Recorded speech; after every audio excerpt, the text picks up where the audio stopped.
I just thought I'd throw a few words in the pot for the recent departure of David Wilcock. And it is Wilcock, not Wilcox, as I thought.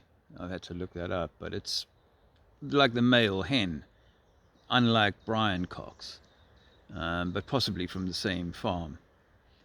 So, look, I mean, 12 years ago, I was, pretty into UFO research, and I felt quite connected. Possibly like that was a big thing. And then, obviously, I discovered that even that story has been manipulated and is loaded with Stephen Greer's, controlled people. Charlie Kirk, maybe. He wasn't a UFO guy, but the point is really that there are so many controlled agents in our play that I've been listening to a couple of hours, maybe 3 hours in total, of people talking about David Wilcock apparently ending his own time here, which is really mind-blowing because if that's what you believe, if like the alien agenda is true and that there is there's a coming arrival, and there's to be one of those people who've been championing that truth for so long, that's a big place to hold, and so do I expect that a guy like that is going to wait for the plods to turn up and then pull the trigger in front of them? I have to say, it smells a little fishy to me. I have been aware that there have been these researchers disappearing lately. And of course, I should disclaim that any loss of life is not desired, and if there is such a loss of life, then one doesn't want to take it lightly. I know that there are people who are in the whistleblower community who have been disappeared, unalived, something. So it's not like I don't think that could happen. That definitely does happen. However, if you're your role is one, knowingly or otherwise, of maintaining a narrative that is based in a number of falsehoods, then I can't imagine that you are such a threat. In fact, you're more likely to be enabled to have a bigger platform. And all these little drips and drops of leaks and sightings and all of this kind of thing, for me, some of the people who've disappeared are plasma work, like anti-gravitic stuff. And I would accept that, if you were studying anti-gravitic stuff and realized that gravity's a hoax, or rather we can lift things using electromagnetism, and the gravitational force is almost non-existent by comparison to that potential. Then maybe you start to ask questions about the material nature of this realm, like Nikola Tesla. It's a frequency world, it's a vibratory world. Everything is energy expressing itself at different frequencies, which is why we materialize plants and bricks and things like that. So the name, obviously, I haven't followed.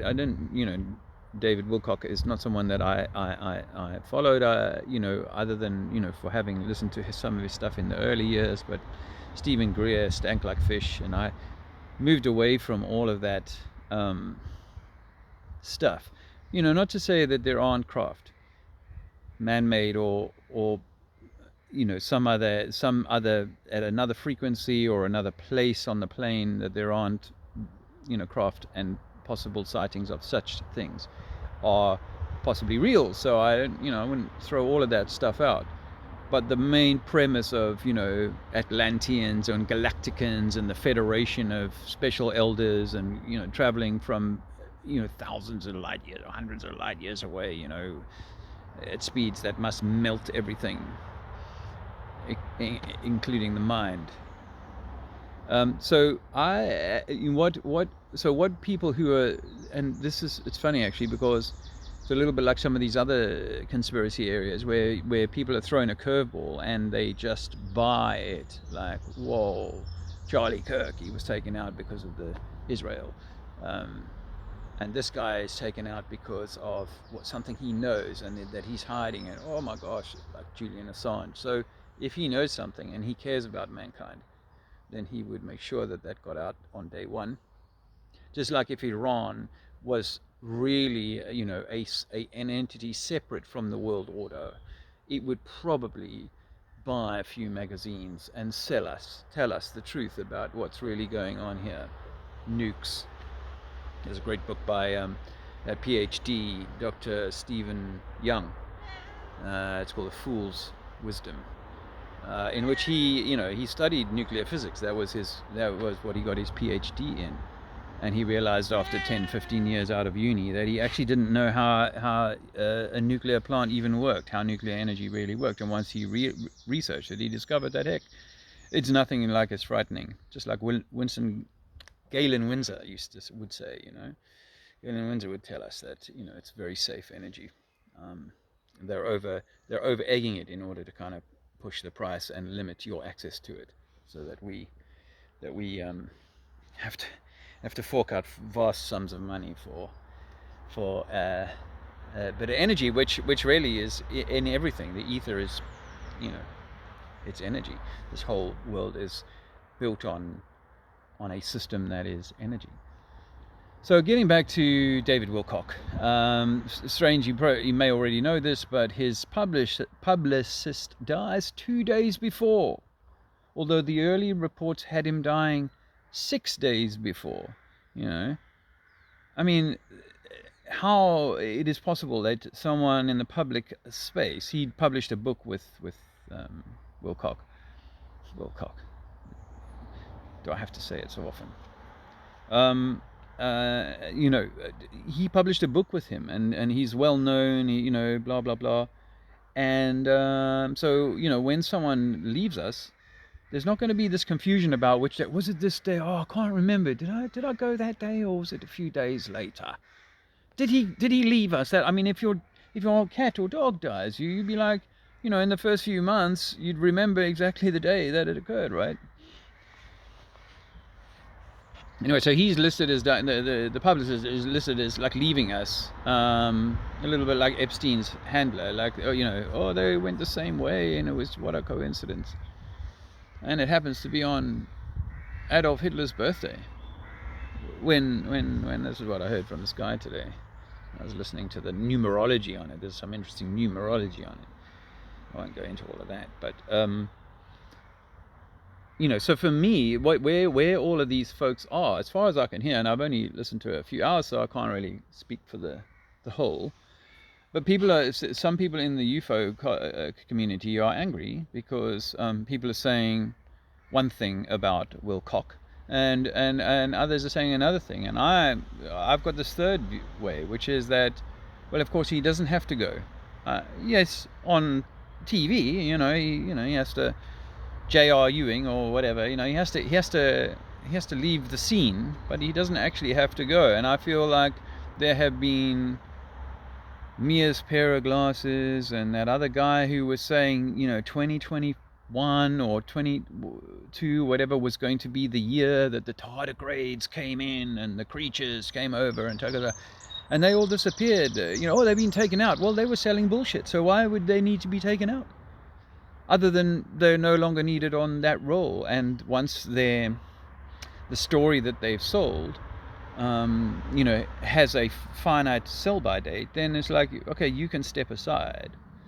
I also feel like this whole raft of UFO-related people disappearing has the stink of, yes, we're taking our operatives out of the field. We're also bringing more attention to it by getting people to believe they're being taken out, because the majority of people will believe they're being taken out. So therefore, that means that their story gets more credibility, and so people will go, "Wow, it was maybe true after all." Right? Earth is a globe, and we've got aliens flying around upside down on their way here from Ursa Majora or something. So and so it's giving more credibility to a story that's not true. And so it is bringing people into the, the UFO, what the fake alien invasion. I mean, they could make that out to be the people coming in from Africa or in Mexico or whatever. They get, oh, this is our alien invasion. But I think the UFO story is about to pop, actually, and I think that's why these players are being taken out of their current positions because they're not needed anymore.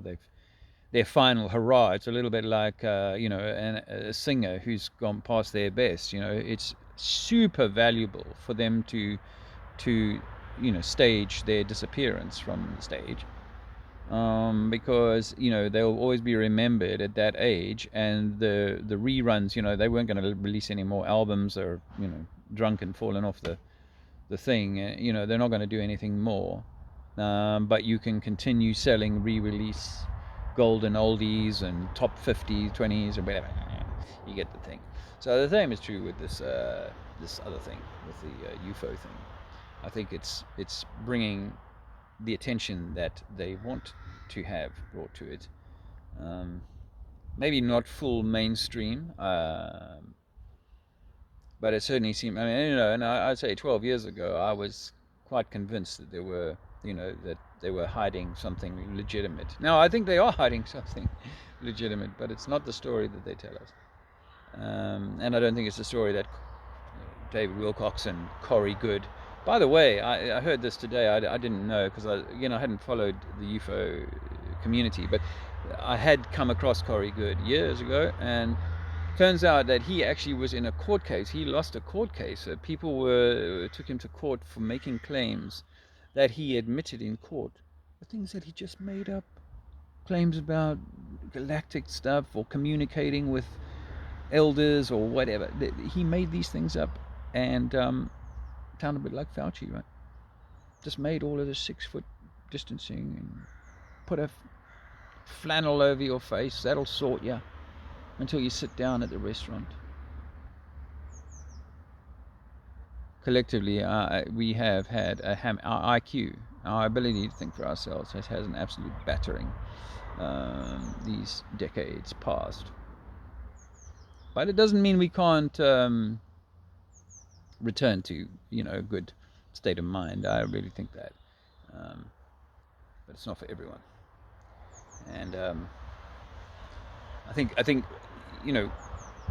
the raising of people onto the kind of guru pedestal is a recipe for disappointment, and I think that's why with our guru gathering, the gathering we've got happening in Spain, this is bringing everybody on the same level.